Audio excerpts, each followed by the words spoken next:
Hello, नमस्कार दोस्तों। आज हम बात करेंगे एमपी में आने वाली वैकेंसी ट्रेनिंग ऑफिसर जो अभी ये वैकेंसी आई हुई है। तो देखो आज हम बात कर रहे हैं 2016 में जो अपना पेपर हुआ था उसका एनालिसिस कर रहे हैं। जैसे बहुत सारे ट्रेडों में वैकेंसी आई हुई है, लेकिन हम बात करेंगे आज किसकी, डीजल मैकेनिक वालों के लिए। जो डीजल मैकेनिक में कैसे पेपर आ रहा है, कहाँ से क्वेश्चन आ रहा है।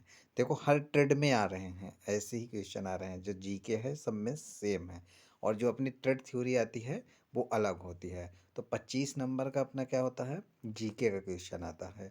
और उसमें जीके में अधिकतर क्वेश्चन कहाँ के होते हैं, एमपी जीके के होते हैं। और 75 नंबर के जो क्वेश्चन आते हैं वो क्या होते हैं, अपने ट्रेड का थ्योरी होता है। जो ट्रेड करेगा, फिटर करेगा तो फिटर का आएगा, डीजल मैकेनिक का डीजल मैकेनिक में, इलेक्ट्रिशियन का, ऐसे सभी का आता है। तो आज हम बात कर रहे हैं किसकी, डीजल मैकेनिक की। तो चलो हम क्वेश्चन देखते हैं। तो इसमें देखो जैसे पहला क्वेश्चन दिया हुआ है कि मध्य प्रदेश सरकार द्वारा शुरू की गई एम शिक्षा मित्र क्या है। तो ये क्या थी, इसका आंसर हो जाएगा शिक्षकों के लिए मोबाइल ऐप था ये। फिर इसके बाद अगला क्वेश्चन आ रहा है कि मध्य प्रदेश में भारत का सबसे बड़ा भंडार है। तो किस चीज़ का भंडार मध्य प्रदेश में सबसे बड़ा है भारत का, तो वो है किसका, कॉपर का सबसे बड़ा भंडार है। फिर इसके बाद अगला क्वेश्चन आता है कि निम्न नदियों में से कौन सी नदी मध्य प्रदेश से आरंभ नहीं होती है। अपने को पता होना चाहिए, चंबल होती है, बैनगंगा होती है, क्षिप्रा होती है। बनास अपने मध्य प्रदेश में आरंभ नहीं होती है।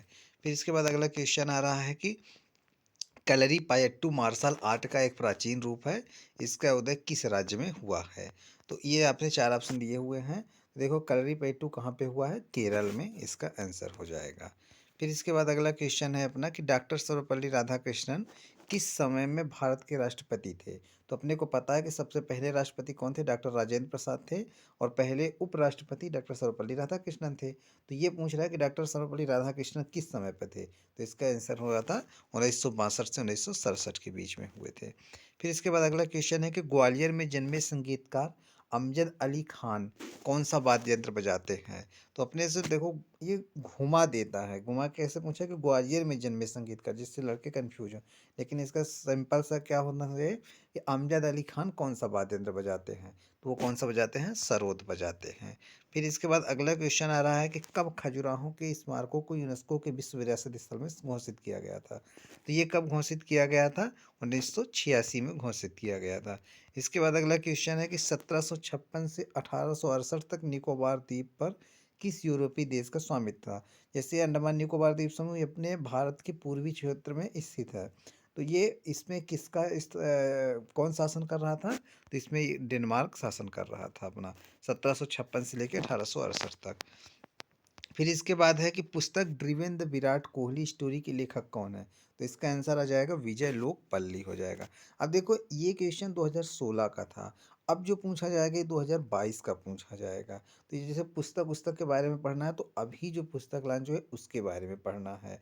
ये तो क्वेश्चन समझ में आ जाएगा कि ऐसे क्वेश्चन पूछे जाते हैं।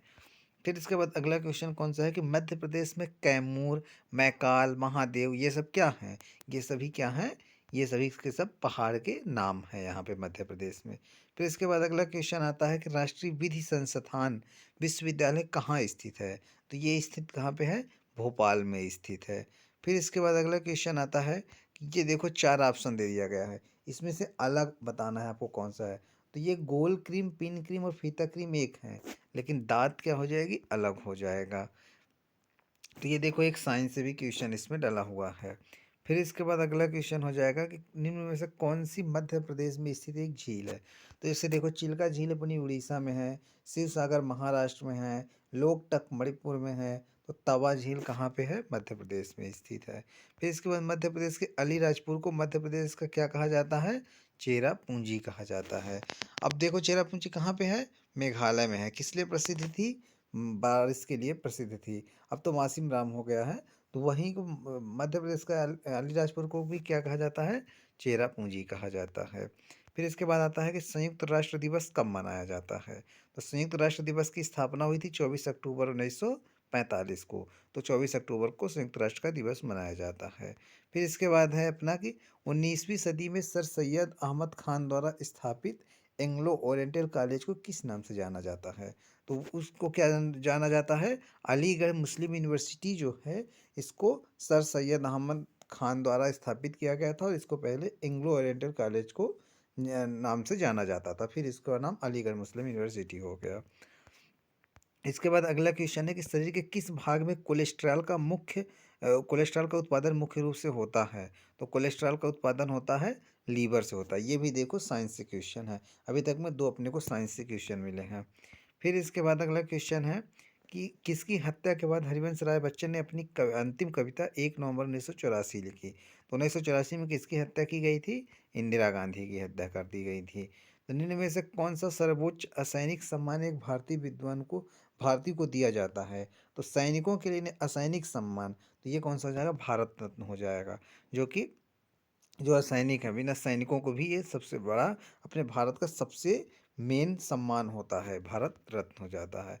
इसके बाद अगला क्वेश्चन है कि रंगास्वामी कप किस खेल से संबंधित है? तो ये संबंधित है अपना रंगास्वामी कप हॉकी से संबंधित है। फिर इसके बाद अगला क्वेश्चन आता है कि पर्यावरण में मुख्यतः किसके बढ़ने से ग्रीन हाउस प्रभाव होता है? तो पर्यावरण में जब कार्बन डाइऑक्साइड बढ़ रही है, उससे ग्रीन हाउस प्रभाव बढ़ रहा है। फिर इसके बाद आता है कि महाभारत का मूल नाम क्या था? मूल नाम क्या था? जय संहिता था। भारतनाट्यम आरंभ हुआ था। भारतनाट्यम कहाँ पे आरंभ हुआ था? तमिलनाडु में आरंभ हुआ था। फिर इसके बाद अगला है कि हिंडोला महल, जिसे झूला महल भी कहते हैं, मध्य प्रदेश के कौन से जिले में स्थित है? तो ये स्थित है धार जिले में स्थित है। अगला क्वेश्चन है कि निम्न में से कौन सी साड़ी है जो मध्य प्रदेश में निर्मित नहीं होती है? तो चंदेरी होती है, महेश्वरी भी होगी, बाघ प्रिंट भी होगी। लेकिन पोचमपल्ली ये कहाँ का होगा? पोचमपल्ली तेलंगाना का शहर है, तो वहाँ पे ये होगी। तो कुल ये थे अपने 25 क्वेश्चन। देखो इसमें से ज़्यादा एमपी जी के आए, कुछ इंडिया लेवल के भी क्वेश्चन थे और 2-3 साइंस के क्वेश्चन भी मिले हैं। तो अपना सिलेबस तो देखो है, उसमें मैथ भी है, रीजनिंग भी है, साइंस भी है, जीके भी है, कंप्यूटर भी है। लेकिन 2016 में देखो कंप्यूटर का क्वेश्चन नहीं मिला और साइंस के 2 क्वेश्चन मिले, रीजनिंग के एक भी क्वेश्चन नहीं मिला, मैथ का भी क्वेश्चन नहीं मिला। और उसमें इंडिया जी के और एमपी जी के, उसमें भी ज़्यादातर एमपी जी के। तो ऐसे ही इस बार भी आने की संभावना है। अब देखो अगला क्या है, 75 नंबर का आएगा, अपना ट्रेड का थ्योरी आ जाएगा। तो इसमें हम डीजल मैकेनिक की बात कर रहे हैं हम। तो इसमें देखो सबसे पहला है क्वेश्चन है कि जो पिस्टन रिंग का अंतराल होता है, जो पिस्टन होती है अपना सिलेंडर के अंदर पिस्टन हुआ, पिस्टन रिंग जो होती है, पिस्टन के ऊपर जो पिस्टन रिंग लगाई जाती हैं, तो उनके बीच में अंतराल को जांचने के लिए कौन से यंत्र का उपयोग किया जाता है? तो इसमें किया जाएगा फीलर गेज का उपयोग किया जाएगा। फिर इसके बाद आता है कि जब एयर फ्यूल के मिश्रण के दहन के कारण इंजन में विकसित शक्ति क्या कहलाती है? कुल मिला के जो इंजन में विकसित शक्ति होती है उसको क्या बोला जाता है? तो उसको इंडिकेटेड हार्स पावर बोला जाता है उसको। फिर इसके बाद अगला क्वेश्चन देखो, यहाँ पे हिंदी और इंग्लिश को साथ में पढ़ना पड़ेगा, क्योंकि हिंदी पूरी तरह से आप हिंदी भी नहीं समझ सकते हो और पूरी तरह से इंग्लिश भी नहीं समझ सकते हो। थोड़ा बहुत नॉलेज सबका होना ज़रूरी है। इंग्लिश वालों को तो ठीक है, लेकिन हिंदी वालों के लिए ऐसे ऐसे शब्द आ जाएंगे कि पूरी तरह से हिंदी नहीं समझ पाओगे। तो इंग्लिश को भी आप पढ़ते हो चलो, नहीं तो दिक्कत हो जाएगी। फिर इसके बाद अगला क्वेश्चन कौन सा आ रहा है अपना कि एयर फ्यूल के जो अपना एयर फिल्टर होता है वायु को सिलेंडर के अंदर जाने से पहले साफ करता है। और क्या होगा यदि हम अनफिल्टर्ड हवा को इंजन में प्रवेश करा दें? तो अब देखो यहाँ से क्या होगा कि जो धूल के कण और चले जाएंगे अंदर, जब अंदर चले जाएंगे तो क्या होगा इसमें कि इंजन के भाग तेजी से घिसने लगेंगे। अब देखो ये चारों ऑब्जेक्टिव को भी हम पढ़ा बोल सकते हैं, लेकिन इसमें बहुत टाइम लग जाएगा, तो इसलिए क्वेश्चन पढ़ रहे हैं और आंसर बोल रहे हैं। ठीक है। तो उसमें जब धूल के कण चले जाएंगे तो वहाँ पे घर्षण होने लगेगा और जल्दी से इंजन के भाग तेजी से घिस जाएंगे। फिर इसके बाद अगला क्वेश्चन कौन सा है कि वाल्व क्लियरेंस यह सुनिश्चित करने के लिए दिए जाते हैं कि वाल्व पूर्ण रूप से बंद है।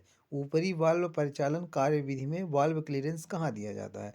अब हमको वाल्व पता है कि वाल्व कैसे खुलते बंद होते हैं, कैमशाफ्ट के द्वारा। कैमशाफ्ट को पावर कहाँ से मिलती है? क्रैंकशाफ्ट से पावर मिलती है। और क्रैंकशाफ्ट से कैमशाफ्ट में गई, कैमशाफ्ट से रॉकर आर्म से होते हुए वाल्व को मिलती है। तो यहाँ पे ये पूछा जाए क्लियरेंस कहाँ दिया जाता है? तो वाल्व टिप और रॉकर आर्म फिंगर के बीच में दिया जाता है। फिर इसके बाद अगला क्वेश्चन है कि उस उपकरण का नाम बताइए जो 2 संकलित भागों के बीच से गैस्केट के शेष भाग को निकालने के लिए प्रयुक्त होता है। कि जो 2 जुड़े हुए भाग हैं उनके बीच से गैस्केट को निकालना है तो किसका उपयोग किया जाएगा? तो वहाँ के स्क्रैपर अपघर्षक का उपयोग किया जाएगा। फिर इसके बाद है कि वाहन की बैटरी किसके द्वारा आवेशित होती है? तो वाहन की बैटरी अब देखो अपने को पता होना चाहिए कि डायनेमो और अल्टरनेटर के द्वारा आवेशित होती है, मतलब चार्ज होती है। तो अब यहाँ पे अल्टरनेटर नहीं दिया है, तो किसके द्वारा आवेशित होगी? डायनेमो के द्वारा आवेशित होगी। फिर अगले वाला भाग था अपना, अगला क्वेश्चन, क्वेश्चन नंबर 7 था, पिस्टन का निचला भाग क्या कहलाता है? पिस्टन के जैसे 3 भाग होते हैं, एक सबसे ऊपरी भाग, फिर उसका बीच का भाग और सबसे निचला भाग। तो निचले भाग को बोला गया है कि क्या कहा जाता है? तो उसे बोला जाता है पिस्टन स्कर्ट बोला जाता है। फिर इसके बाद अगला क्वेश्चन है कि टैब वाशर किसके लिए प्रयुक्त होते हैं? तो जो टैब वाशर लगाया जाता है वो नट को लॉक करने के लिए लगाया जाता है, जिससे अपने नट ना खुले, तो इसके लिए टैब वाशर लगाया जाता है। फिर इसके बाद अगला क्वेश्चन है कि निम्न में से कौन सी वायु रहित इंजेक्शन प्रणाली की एक इकाई में ईंधन अंतःक्षेपण पंप, मतलब फ्यूल इंजेक्शन पंप और फ्यूल इंजेक्टर होता है? तो वो कौन सी हो जाती है? वो हो जाती है अपना यूनिट इंजेक्टर सिस्टम में हो जाता है। फिर इसके बाद अगला क्वेश्चन है कि अग्र पहियों के बीच की दूरी है। तो देखो, जैसे अपने को पता है जो फोर व्हीलर होती है उसमें 2 आगे पहिए होते हैं, 2 पीछे पहिए होते हैं। तो 2 आगे वाले पहियों की बीच की दूरी को पूछा है, तो उसे क्या बोला जाता है? व्हील ट्रैक बोला जाता है। देखो, जैसे मान लो ये अपनी गाड़ी बनी हुई है, 2 पहिए ये हो गए, 2 पहिए पीछे के हो गए। तो जो यहाँ से यहाँ के बीच की दूरी है, इसको क्या बोला जाता है? व्हील ट्रैक बोला जाता है। और आगे से पीछे वाली पहियों के बीच की दूरी को क्या बोला जाता है? व्हील बेस बोला जाता है। इस तरह होता है अपना, ठीक है। चलो अगले क्वेश्चन में चलते हैं। किस इंजन में क्रैंक शाफ्ट की लंबाई अधिकतम होगी? ऐसा कौन सा इंजन हो जिसमें क्रैंक शाफ्ट की लंबाई अधिकतम होगी? क्रैंक शाफ्ट कहाँ पे होता है? इंजन में होता है। पिस्टन से पावर कहाँ पे आती है? कनेक्टिंग रॉड के माध्यम से क्रैंक शाफ्ट में आती है। तो ये पूछ रहा है कि किस में इंजन में क्रैंक शाफ्ट की लंबाई अधिकतम होगी? तो जो इन लाइन इंजन रहता है उसमें क्रैंक शाफ्ट की लंबाई अधिकतम होती है। फिर इसके बाद अगला क्वेश्चन पे चलते हैं हम अपने, कि जहाँ पर लगातार समायोजन, हटाने और पुनः स्थापना की आवश्यकता होती है, वहाँ पे किस प्रकार के नट का प्रयोग किया जाता है? मतलब कि बार बार खोलना है, बंद करना है, वहाँ पे किस प्रकार के नट का प्रयोग होगा? तो यहाँ पे देखो, बिंग नट का भी उपयोग हो सकता है और थंब नट का भी उपयोग हो सकता है। क्योंकि जब आप देखोगे तो बिंग नट को भी आसानी से खोला जा सकता है, थंब नट को भी खोला जा सकता है आसानी से। इस कारण देखो ये ऊपर लिखा हुआ है, इस क्वेश्चन को ये यहाँ पे क्या किया गया है? कैंसिल्ड किया गया है। क्यों किया गया है? क्योंकि इसके आंसर 2 हो गए थे, दोनों सही थे, तो इसके कारण इसको कैंसिल किया गया था।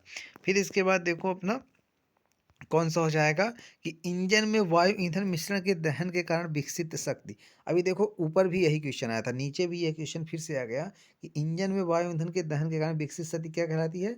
इंडिकेटेड हार्स पावर कहलाती है। फिर इसके बाद अगला था क्वेश्चन कि सीसा अम्ल बैटरी में प्रयुक्त सेल का वोल्टेज कितना होता है? जो लेड एसिड बैटरी होती है इसमें कितना वोल्टेज विकसित होता है सेल से? तो 2.1 वोल्ट का करंट विकसित होता है। फिर इसके बाद था अपना क्वेश्चन कि मुख्य बेयरिंग में स्नेहक की कमी के कारण होता है। यदि मुख्य बेयरिंग में स्नेहक की कमी किसके कारण हो जाती है? जो अपनी मेन बेयरिंग लगी रहती है, ये बेयरिंग कहाँ पे लगी रहती है? जैसे देखो, क्रैंक शाफ्ट हुआ नीचे अपना, और क्रैंक शाफ्ट के कहाँ पे घूमेगा क्रैंक शाफ्ट? तो बेयरिंग में घूमेगा। तो उन बेयरिंग को लुब्रिकेशन ऑयल कैसे जाता है? तो वो इसी क्रैंक शाफ्ट के माध्यम से जाता है। तो जब उसको कमी होगी, तो क्यों कमी होगी? जब क्रैंक शाफ्ट में अवरुद्ध तेल छिद्र हो जाएगा, मतलब कि जो क्रैंक शाफ्ट है उसमें जो होल बना हुआ है, वो जब क्या हो जाएगा, उसमें कोई दिक्कत आ जाएगी, वो जब जाम हो जाएगा, जिसके कारण वहाँ से पूरी तरह से सही तरीके से लुब्रिकेशन ऑयल बेरिंग तक नहीं पहुँचेगा तब। अगला क्वेश्चन क्या है कि सामान्य उद्देश्यों के लिए, अब देखो, जैसे हम बात कर रहे थे अभी कुछ देर पहले कि ये दे दिया है घुमाव प्रवेधनी। अब आदमी क्या समझेगा? तो इसके लिए अपने को इंग्लिश जानना जरूरी है। घुमाव प्रवेधनी का मतलब होता है ट्विस्ट ड्रिल। तो जो ड्रिल का एंगल पूछा है कितना होगा, तो वो कितना रहेगा? 118 डिग्री रहेगा। फिर इसके बाद है कि ये जो सर क्लिप होती है, सर क्लिप के साथ गजन पिन के फ्लोटिंग के प्रकार को पहचानिए। जो सर क्लिप होती है उसके साथ प्रदान की गई गजन पिन की फ्लोटिंग कैसी होती है? फुल फ्लोटिंग होती है। फिर अगला क्वेश्चन है कि निकास तंत्र पर अत्यधिक कार्बन के निक्षेपण से, जब अपना एग्जास्ट होता है, जो धुआं निकलता है इंजन से, तो उस पर अत्यधिक कार्बन के निक्षेपण से क्या हो जाएगा? अत्यधिक बहुत ज़्यादा कार्बन है तो वहाँ पे जमा हो जाएगा ना, तो वहाँ से हमको पश्च दाब में वृद्धि हो जाएगी। फिर इसके बाद सरफेस प्लेट किससे बना होता है? तो सरफेस प्लेट बना होता है ग्रेनाइट से बना होता है। फिर अगला क्वेश्चन है कि क्रैंकशाफ्ट के आगे जो ये कंपन अवमंदक मतलब वाइब्रेशन डैम्पर किस लिए प्रयुक्त होता है। तो देखो वाइब्रेशन डैम्पर से साफ साफ समझ में आ रहा है कि वाइब्रेशन को कंट्रोल करता है। जैसे ही हमारे हमारे पावर में हमारे इंजन में पावर बनी तो वो एकाएक पावर, जैसे ही अपना पावर स्ट्रोक हुआ एकाएक पावर आई। अब वो पावर कहाँ गई, फ्लाई व्हील के पास गई। अब फ्लाई व्हील में दिक्कत ना हो, मतलब बहुत ज़्यादा वाइब्रेशन कंपन होने से उसमें दिक्कत हो सकती है, आवाज़ आ सकती है, गाड़ी बहुत ज़्यादा कंपन होगी। उसके लिए हम क्या करते हैं, वाइब्रेशन डैम्पर का उपयोग करते हैं। तो देखो जैसे ऊर्जा संग्रहण का काम नहीं, ये तो काम करता है फ्लाई व्हील करता है। इंजन के शोर को कम करने में, इंजन के शोर को कम इससे नहीं कर सकते हैं। तनावमूलक कंपन को कम करने में, तनावमूलक कंपन को कम करने में नहीं, जो अपना मतलब एकाएक जो कंपन आ रहा है उसको कंट्रोल करने के लिए किया जाता था। इसलिए इसका आंसर क्या हो जाएगा, उपरोक्त में से कोई नहीं हो जाएगा। फिर अगला क्वेश्चन है कौन सा उपकरण चूड़ीदार क्लीयरेंस को मापने के लिए प्रयुक्त होता है। तो वो हो जाएगा अपना फीलर गेज हो जाएगा। फिर अगला हो जाएगा कि निम्न में से कौन से गवर्नर के साथ संयोजन में कार्य करेगा। तो गवर्नर के साथ अपने को पता होना चाहिए कि कौन सा करेगा, फ्यूल इंजेक्शन पंप करेगा। अब देखो गवर्नर क्या काम करता है, जो फ्यूल अपना इंजन में जा रहा है ना उसको कंट्रोल करने का काम करता है। तो फ्यूल इंजेक्शन पंप का करेगा ही वो। फिर इसके बाद अगला क्वेश्चन हो जाएगा कि जब कोई इंजन किसी त्रुटि के कारण कार्य करना बंद कर देता है और ये प्रचालक के नियंत्रण से बाहर हो जाता है, तब इसे किसके रखरखाव में रखते हैं। देखो जैसे अपने को पता है कि तीन प्रकार के होते हैं, एक होता है ब्रेक डाउन, एक होता है डेली, एक होता है प्रिवेंटिव। डेली में होता है पर डे देखना पड़ता है, प्रिवेंटिव में कभी कभी खराब होता है, ब्रेक डाउन में एकाएक खराब हो जाता है। तो इसमें पूछा है कि जब कोई इंजन किसी त्रुटि के कारण कार्य करना बंद कर देता है और प्रचालक के नियंत्रण से बाहर हो जाता है, तो अपने को तो पता नहीं है, एकाएक खराब हो गया, तो इस कारण ये कौन सा होता है, ब्रेक डाउन मेंटेनेंस के अंतर्गत इसको रखा जाता है। फिर इसके बाद आता है कि पेट्रोल इंजन में दहन पर क्या होता है। तो जब हमको पता है कि पेट्रोल इंजन में एयर और फ्यूल का मिक्सचर अंदर हुआ सक्शन स्ट्रोक के समय, फिर कंप्रेसर स्ट्रोक के समय अपना पिस्टन बीडीसी से टीडीसी की तरफ गया। और टीडी देखो जैसे ये अपना मान लो ये सिलेंडर बना हुआ है, ठीक है, सिलेंडर बना हुआ है, ये अपना यहाँ पे पिस्टन लगा हुआ है, पिस्टन लगा हुआ है, ये नीचे हो जाता है बीडीसी हो जाता है बॉटम डेड सेंटर, ऊपर हो जाता है टॉप डेड सेंटर, ठीक है। तो अब ये पिस्टन अपना सक्शन कंप्रेसर पर सक्शन में नीचे आएगा, फिर इसके बाद कंप्रेसर में ऊपर जाएगा, फिर पावर में नीचे आएगा और एग्जॉस्ट में ऊपर जाएगा। यहाँ पे वाल्व लगे होते हैं, इनलेट वाल्व हो गया और ये एग्जॉस्ट वाल्व हो जाता है। तो ये पूछा है कि पेट्रोल इंजन में दहन पर होता है। तो जब पेट्रोल इंजन जब दहन होता है तो सक्शन में तो एयर फ्यूल का मिक्सचर अंदर आया, फिर कंप्रेसर में इसको जब ऊपर जाके दबाया गया और जैसे ही दबाया जाता है तो पेट्रोल इंजन पे यहाँ पे स्पार्क प्लग लगा होता है और तुरंत वहाँ से स्पार्किंग हो जाती है। स्पार्किंग की वजह से यहाँ पे तेल जलता है, एयर फ्यूल मिक्सचर जलता है और बहुत तेज़ से प्रेशर नीचे आता है, फिर वो पावर मिलती है और एग्जॉस्ट के समय में फिर से ये ऊपर जाएगा और ऊपर जाने पे ये अपना एग्जॉस्ट वाल्व खुलेगा और जली हुई गैसें बाहर निकल जाएगी। तो अपना क्वेश्चन क्या था कि पेट्रोल इंजन में दहन पर होता है। जब दहन कहाँ पे होगा, देखो ये पिस्टन कहाँ जा रहा है, ऊपर की तरफ जा रहा है, तो यहाँ पे ये क्या हो जाएगा, स्थिर आयतन हो जाएगा। यहाँ तो आयतन स्थिर है ना, तो स्थिर आयतन पे इसका क्या होता है, पेट्रोल इंजन में दहन होता है, ठीक है। फिर अगला क्वेश्चन क्या है कि स्क्राइबर का पॉइंट एंगल कितना होता है। तो स्क्राइबर का पॉइंट एंगल होता है 12 से 15 डिग्री होता है। फिर इसके बाद अगला क्वेश्चन है कि पिस्टन रिंग किससे निर्मित होते हैं। पिस्टन रिंग कास्ट आयरन से निर्मित होते हैं। फिर है अगला कि इंजन में तेल शीतलत्र का क्या कार्य है, मतलब कि ऑयल कूलिंग क्यों किया जाता है इंजन में। तो ऑयल कूलिंग इसलिए किया जाता है तेल के तापमान को बनाए रखने, नहीं उसका तापमान बहुत ज़्यादा हो जाएगा और जब तापमान बहुत ज़्यादा हो जाएगा तो जिस लिए तेल ऑयल को डाला गया है वो उसका काम सही तरीके से नहीं कर पाएगा। तो इसलिए उसको क्या करना पड़ता है, उसके टेम्परेचर को कंट्रोल करना पड़ता है। फिर इसके बाद होता है कि फ्लाई व्हील का मुख्य कार्य क्या है। तो फ्लाई व्हील का मुख्य कार्य है कि जैसे देखो जब हमारा सक्स पावर केवल देखो चार स्ट्रोक होते हैं ना, सक्शन कंप्रेसर पावर एग्जॉस्ट, तो अपने को तो पावर मिलती है केवल पावर एग्जॉस्ट स्ट्रोक के समय, और सक्शन कंप्रेसर और एग्जॉस्ट स्ट्रोक को चलाने के लिए कैसे चलेगा।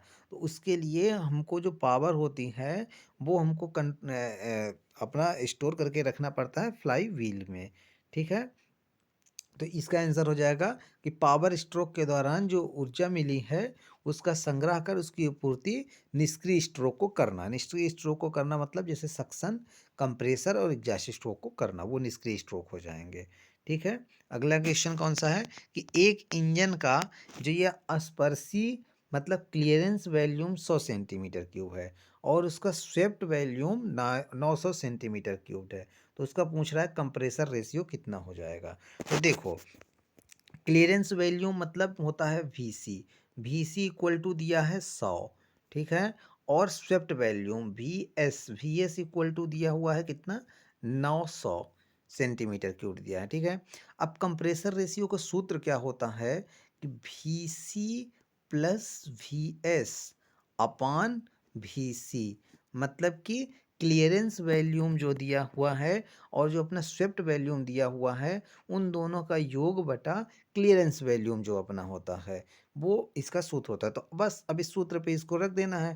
तो देखो इस सूत्र पे यदि हम इसको रखते हैं तो कितना हो जाएगा, compressor ratio equal to 100 plus 900 upon, अब क्लियरेंस वैल्यूम कितना दिया हुआ है, 100 दिया हुआ है, तो मतलब इक्वल हो जाएगा 1000 बट अपॉन 100 हो जाएगा।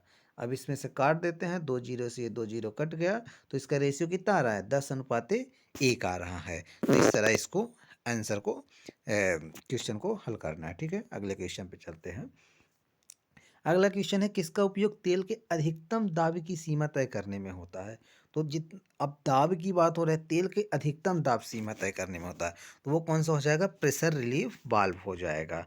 फिर इसका अगला क्वेश्चन आता है, थ्रो क्रैंक पिन के केंद्र से मुख्य जर्नल के केंद्र के बीच की दूरी है पिस्टन स्ट्रोक थ्रो का 1/4।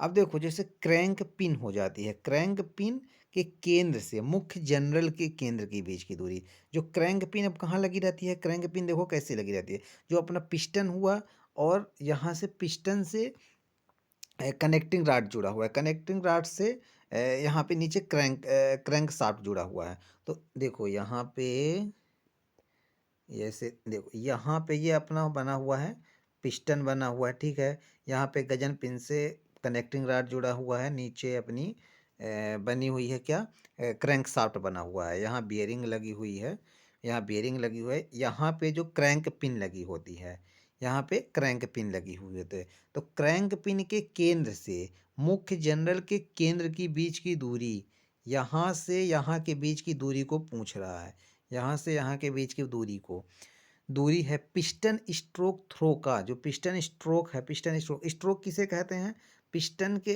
देखो यहाँ से यहाँ तक की ये गति जो कहलाती है टीडीसी से बीडीसी के बीच की दूरी को ही पिस्टन स्ट्रोक बोला जाता है। तो ये इसके बीच की दूरी कितनी होती है, क्रैंक पिन से लेकर के और यहाँ बियरिंग के जनरल के केंद्र के बीच की दूरी का कितनी होती है, तो वो हमेशा होती है दुगुना, ये वाली दूरी स्ट्रोक का दुगुना होती है।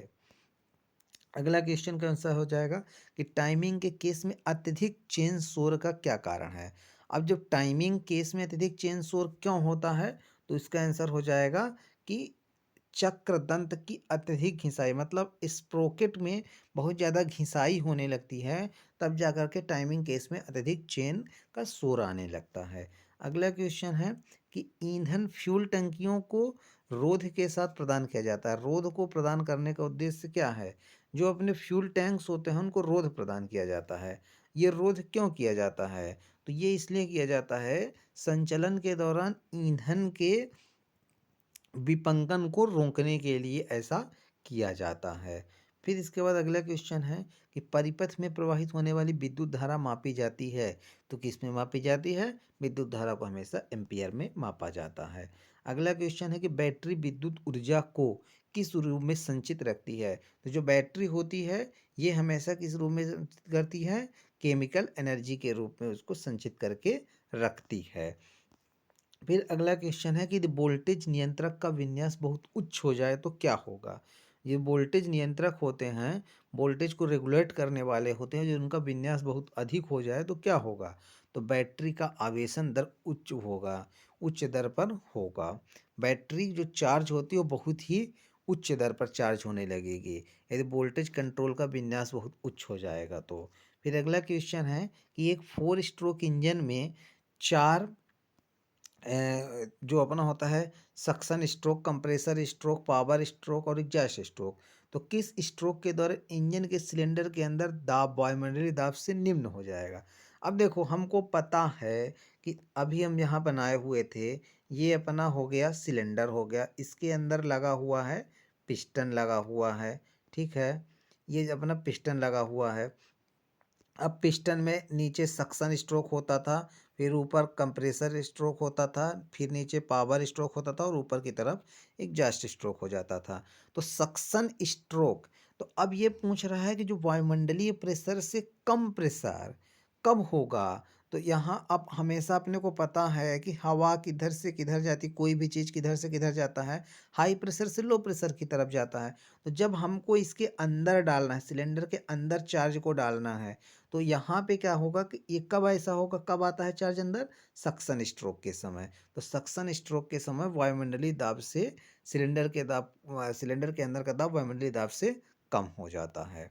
फिर अगले क्वेश्चन पे चलते हैं कि डायनेमो का उपयोग वाहन में बैटरी आवेशित करने के लिए किया जाता है, जो कि किसके पट्टे द्वारा चलता है। अब डायनेमो किसके द्वारा चलता है, तो क्रैंक शाफ्ट के द्वारा चलता है।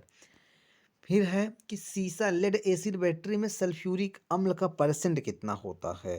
तो लेड एसिड बैटरी में सल्फ्यूरिक अम्ल का परसेंट होता है 30% होता है। आधुनिक समय के वाहनों में प्रारंभ प्रणाली में क्या होता है। तो देखो जब आज के वाहन हैं, तो जब हम गाड़ी को स्टार्ट करते हैं तो इसमें क्या होता है, एक बैटरी रहती है, बैटरी से पावर मिलती है, जब हम स्विच को अपना चालू करते हैं, जब चाबी लगाए तो स्विच पूरा हुआ, एक बैटरी से पावर मिला और एक स्टार्टर मोटर चला और वो गाड़ी को चला दिया, वो फ्लाई व्हील को घुमाया, फ्लाई व्हील से अपना इंजन घूमा और इंजन के घूमने से गाड़ी अपनी स्टार्ट हो गई। फिर अगला क्वेश्चन है कि इंजन की कूलिंग प्रणाली में जल पंप बाईपास छिद्र का क्या उद्देश्य है। तो ये किस लिए दिया जाता है, इंजन की कूलिंग प्रणाली में एक बाईपास दे दिया जाता है, किस लिए दिया जाता है, तो ये दिया जाता है कि जब थर्मोस्टेट बंद हो जाता है तब इंजन के अंदर कूलिंग के प्रवाह की अनुमति देने के लिए इसका उपयोग किया जाता है।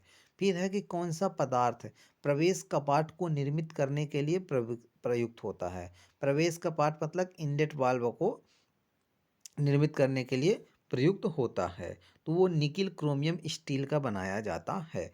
कुल मिला के जो अपने बाल्व बने होते हैं ना, इनलेट और एग्जॉस्ट वाल्व, वो किसके बनाए जाते हैं, तो निकिल क्रोमियम स्टील के बनाए जाते हैं। फिर है अपना कि किसी भी हाइड्रोलिक सिस्टम में हाइड्रोलिक आयल का क्या कार्य होता है, तो वो ट्रांसमिट पावर करता है। जितनी भी अपनी हाइड्रोलिक का काम हो रहा है, तो हाइड्रोलिक ब्रेक हो गया, हाइड्रोलिक मशीनें हो गए, तो उसमें जो हाइड्रोलिक ऑयल रहता है वो किसका कार्य करता है, तो पावर ट्रांसमिशन का कार्य करता है।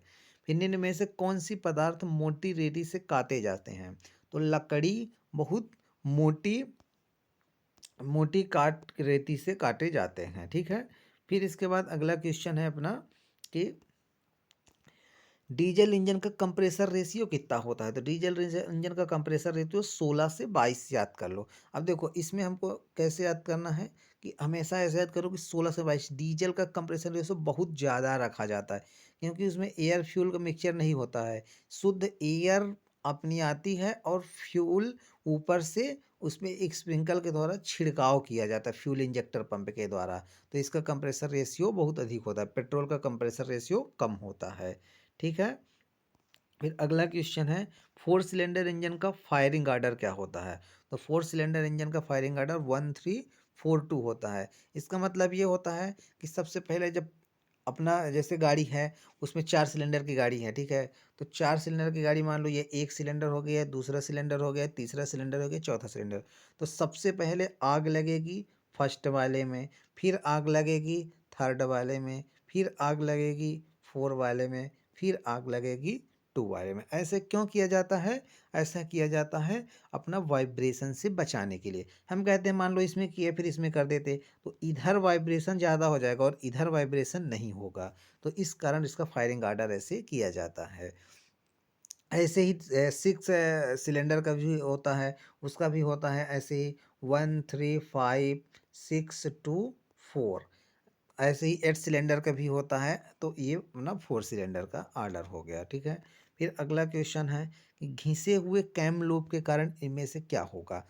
अपने को पता है कि कैम लोब से क्या होता है। अब कैम को पावर कहाँ से मिलती है, क्रैंकशाफ्ट से मिलती है। और कैम क्या करता है, जो अपने वाल्व होते हैं वाल्व को खोलने और बंद होने का कार्य करता है।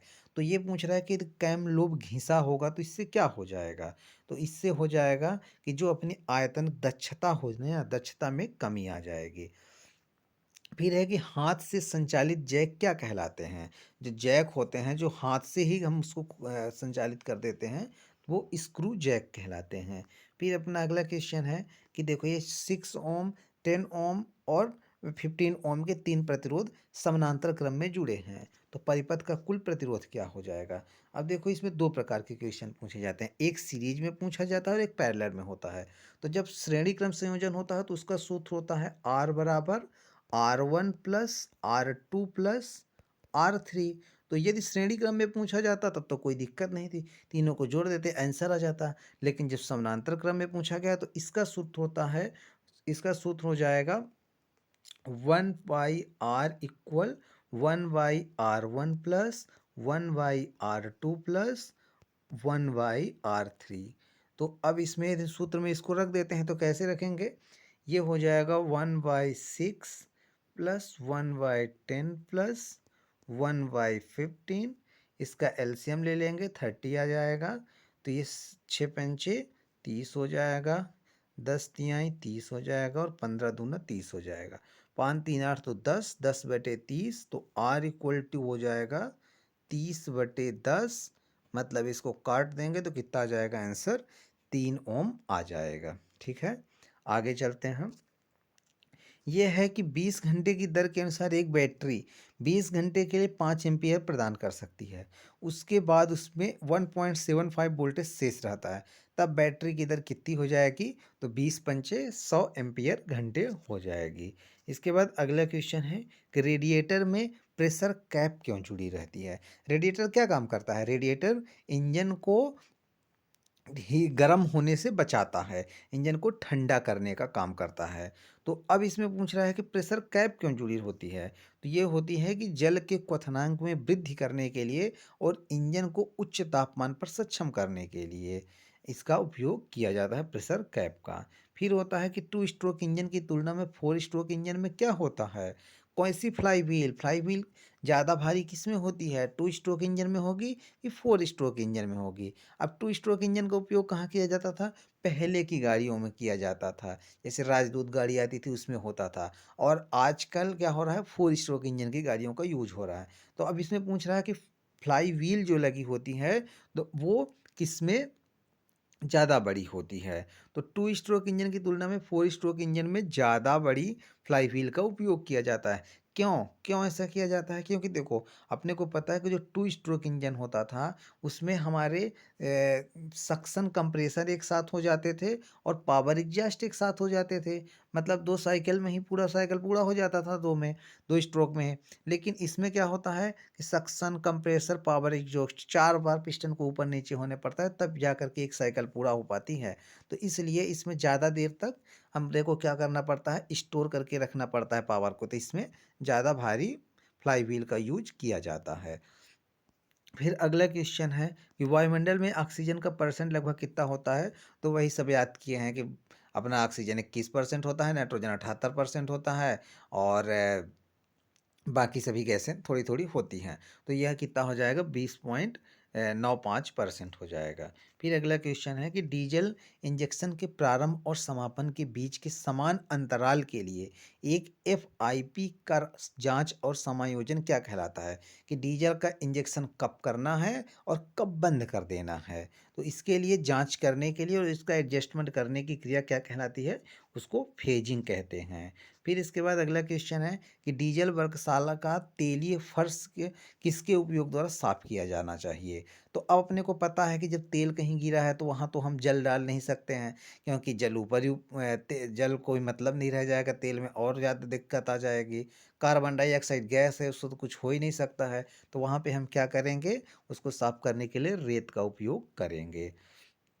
अगला क्वेश्चन है कि डीजल वर्कशॉप का वही क्वेश्चन देखो, ये 55 और 56 दोनों क्वेश्चन एक ही कर दिया है, मतलब जिससे एक एक बना तो उसको बोनस मिला, दूसरा भी बन गया उसके साथ, और जिसको नहीं बना उसको 2 चले गए नंबर, ठीक है। तो अब अगला क्वेश्चन क्या है अपना कि श्यानता स्नेहकों का बहुत आवश्यक गुण है। स्नेहक की श्यानता किसके रूप में परिभाषित की गई है? अब देखो ये जो श्यानता होती है, विस्कोसिटी होती है, ये क्या होती है? ये अपने दर्शाती है कि वो जो लिक्विड है वो कितना गाढ़ा है, तो ये गाढ़ेपन को दर्शाती है। तो स्नेहक की श्यानता किसके रूप में परिभाषित की जाती है? तेल के प्रवाह के प्रतिरोध, कितना अपना प्रवाह को प्रतिरोध कर रहा है। तो जैसे अपना डीजल हो गया, अब डीजल से ज़्यादा श्यानता किसकी होती है? जो अपना लुब्रिकेशन ऑयल होता है, सब, और जो अपना गियर में ऑयल डलता है, इनका बहुत ज़्यादा लुब्रिकेशन होता है डीजल की अपेक्षा, ठीक है। फिर अगला क्वेश्चन है अपना कि जब बैटरी में विद्युत अपघट्य स्तर आवश्यक मात्रा से कम हो जाता है, तब उसमें हम क्या मिला के उसकी आपूर्ति कर सकते हैं? तो उसमें हम क्या करेंगे, डिस्टिल्ड वाटर डाल देंगे, तो हमारा क्या हो जाएगा। देखो जब अपने घर में ही बैटरी सूखने लगती है, तो बैटरी में क्या करते हैं, बाजार से पानी लाते हैं, और उस पानी को, कौन सा पानी लाते हैं, डिस्टिल्ड वाटर लाते हैं, और उसको डाल दिया जाता है। फिर अगला क्वेश्चन है अपना कि उस यंत्र का नाम बताइए जिसका प्रयोग लेड एसिड बैटरी में विद्युत अपघट्य के लिए विशिष्ट घनत्व जांचने के लिए किया जाता है। तो उसका नाम क्या है? हाइड्रोमीटर नाम उसका है। फिर इसके बाद क्वेश्चन कौन सा आता है, डीजल ईंधन का रासायनिक सम्मिश्रण क्या होता है? अब डीजल ईंधन का रासायनिक सम्मिश्रण, जो डीजल पेट्रोल बनता है वो कहाँ से बनता है? वो देखो अपने जैसे प्रोपेन, ब्यूटेन, इन सब से बनता है। तो इनका सूत्र क्या होता है प्रोपेन ब्यूटेन का? मेथेन, एथेन, प्रोपेन, ब्यूटेन, इनका हमेशा सी और एस से ही मिल करके बना जाए। जैसे मेथेन का सूत्र हो गया CH4 हो गया, एथेन का हो गया C2H6 हो गया। तो ये क्या हो जाएगा, इसका आंसर हो जाएगा कार्बन और हाइड्रोजन हो जाएगा। फिर अगला क्वेश्चन कौन सा हो जाएगा कि वी खंड क्षण को धारण करने के लिए प्रयुक्त होते हैं। उनके पास भी खांचे हैं जो कितने डिग्री के समान होते हैं। अब भी खांचा कैसे बनेगा, ये देखो यहाँ पर कितने डिग्री का एंगल बन रहा है, 90 डिग्री का एंगल बन रहा है। फिर इसके बाद अगला क्वेश्चन कौन सा हो जाएगा कि टर्बो चार्जर का उपयोग सिलेंडर में वायु के प्रवाह में वृद्धि करने के लिए किया जाता है। अब टर्बो चार्जर को ड्राइव कहाँ से मिलता है? अब देखो टर्बो चार्जर होता है जो सिलेंडर के अंदर वायु आ रही है, उसको बहुत अधिक मात्रा में भेजने के लिए टर्बो चार्जर का उपयोग किया जाता है। तो उसको ड्राइव कहाँ से मिलता है टर्बो चार्जर को? तो वो मिलता है अपना, जो अपना निर्वातक नली से, निर्वातक गैस से, जो एग्जॉस्ट गैस से निकल रही है ना, उस एग्जॉस्ट गैस से ही क्या किया जाता है, टर्बो चार्जर को पावर दे दिया जाता है। फिर अगला क्वेश्चन है कि किसी कार्य के पूरे परिक्रमण में प्रवेधनी, मतलब क्या हो जाएगा, ड्रिल, ड्रिल द्वारा तय की गई दूरी को क्या कहते हैं? तो ड्रिल द्वारा तय की गई दूरी को क्या कहते हैं? फीड कहते हैं। अगला क्वेश्चन हो जाएगा क्या होगा यदि थर्मोस्टेट खुली स्थिति में फंसा हो, खुली अवस्थिति में ही फंसा रह जाएगा तो क्या होगा, इंजन का गर्म होना धीरे शुरू होगा। इंजन जल्दी से गर्म नहीं हो पाएगा। जब खुला रहेगा तो हमेशा वायु जो अपना जल है आता जाता रहेगा, जिसके कारण वो इंजन जल्दी से गर्म नहीं होगा। फिर वह प्रचालन जिसमें बाह्य थ्रेड कटते हैं किस नाम से जाना जाता है? तो उसको जाना जाता है डाई। देखो दो प्रकार का होता है, एक डाई होता है और एक टैप होता है। एक डाई होता है, एक टैप होता है। तो डाई क्या करता है, बाह्य थ्रेड काटता है, और टैप क्या करता है, आंतरिक थ्रेड काटता है। तो यहाँ पे क्या पूछा है, बाह्य थ्रेड, तो बाह्य थ्रेड के लिए डाई हो जाएगा। तो उसी को देखो ये क्या दिया हुआ है, डाइंग नाम से दिया हुआ है, डाई को डाइंग बोल दिया है, बस अंतर इतना है। फिर इसके बाद क्या किया है कि जो अपना इंजेक्टर होते हैं, इंजेक्टर में हीटर प्लग कहाँ स्थित होते हैं? इंजेक्टर हीटर प्लग कहाँ स्थित होते हैं? तो वो कहाँ पे होते हैं, अपने सिलेंडर हेड में होते हैं। फिर इसके बाद अगला क्वेश्चन है कि 4 स्ट्रोक इंजन में 1340 के फायरिंग आर्डर के साथ सिलेंडर किस रूम में युग्मित होते हैं? तो सबसे पहले देखो अभी ऊपर बताए थे कि सबसे पहले सिलेंडर एक में, फिर चार, एक चार एक साथ, और दो तीन एक साथ युग्मित होते हैं। अगला क्वेश्चन हो जाएगा कि उस यंत्र का नाम बताइए जो पिस्टन रिंग को हटाने और फिर से दुरुस्त करने के लिए उपयोग किया जाता है। तो जो से देखो यहाँ पे ये अपना सिलेंडर हो गया, सिलेंडर के अंदर ये पिस्टन हो गया और पिस्टन में रिंग लगी होती हैं। ये एक रिंग हो गई, ये ऊपर वाली को कंप्रेसर रिंग, नीचे वाली को ऑयल रिंग बोला जाता है।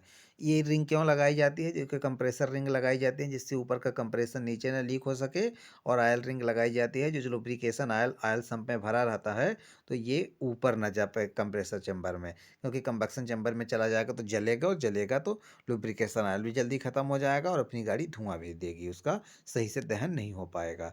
तो इस रिंग को हटाने और लगाने के लिए किसका उपयोग किया जाता है? तो उसका किया जाता है पिस्टन रिंग एक्सपेंडर का उपयोग किया जाता है। फिर अगला क्वेश्चन है कि बैटरी सिरों पर पेट्रोलियम जेली क्यों लगा दिया जाता है?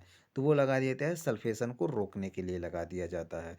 फिर निम्न में से कौन सी हीट ट्रीटमेंट विधि नहीं है? अपने को पता है एनलिंग होती है हीट ट्रीटमेंट, नॉर्मलाइजिंग होती है और टेम्परिंग होती है, लेकिन मशीनिंग कोई हीट ट्रीटमेंट के अंतर्गत नहीं आता है। फिर सिलेंडर का सिरा सामान्यतः किससे निर्मित होता है? तो ये कास्ट आयरन से निर्मित होता है। फिर वाल्वों के खुलने व बंद होने का ग्राफी निरूपण क्या कहलाता है? तो वाल्व को कहाँ पे खुलना है, कहाँ बंद होना है, स्पार्क प्लग से कब स्पार्किंग आना है, ये सब डिपेंड करता है वाल्व टाइमिंग डायग्राम के द्वारा पता चलता है। फिर यह है कि डीजल इंजन में टर्बो आवेशन का क्या उद्देश्य होता है? तो इंजन की शक्ति के उत्पादन में वृद्धि। जैसे अभी हम कुछ देर पहले ही टर्बो चार्जिंग के टर्बो चार्जिंग हो गया, सुपर चार्जिंग हो गया, ये सब क्या करते हैं? उसके इंजन की शक्ति को बढ़ाते हैं। फिर है अपना कि निम्न में से किस श्रेणी का तेल सर्वाधिक गाढ़ा है? तो वही विस्कोसिटी वाला श्यानता वाली बात आ रही है। तो सबसे गाढ़ा किसका हो जाएगा? SAE 30। SAE क्या होता है? ये सोसाइटी ऑफ एक नंबर होता है, एक सोसाइटी बनी है जिसके द्वारा नंबर होता है कि कौन सा तेल कितना गाढ़ा है, इसको हम दर्शाते हैं एसएई नंबर से। तो जिसका ज़्यादा होगा एसएई नंबर वो ज़्यादा गाढ़ा होता है। फिर अगला क्वेश्चन है कि भारी डीजल इंजन में किस प्रकार की तुंड मतलब क्या होता है? नोजल, किस प्रकार की नोजल प्रयुक्त होती है? तो मल्टी होल नोजल हो जाएगी। अब जैसे ज़्यादा भारी इंजन है तो ज़्यादा नोजल की ज़रूरत होगी, तो वहाँ पे मल्टी होल नोजल की उपयोग होगा। तो कुल मिला के देखो ये अपने हमारे होके 100 क्वेश्चन हो गए। तो ऐसे क्वेश्चन आते हैं। इसी प्रकार और भी वीडियो चाहते हैं तो बताना कमेंट में करके। धन्यवाद।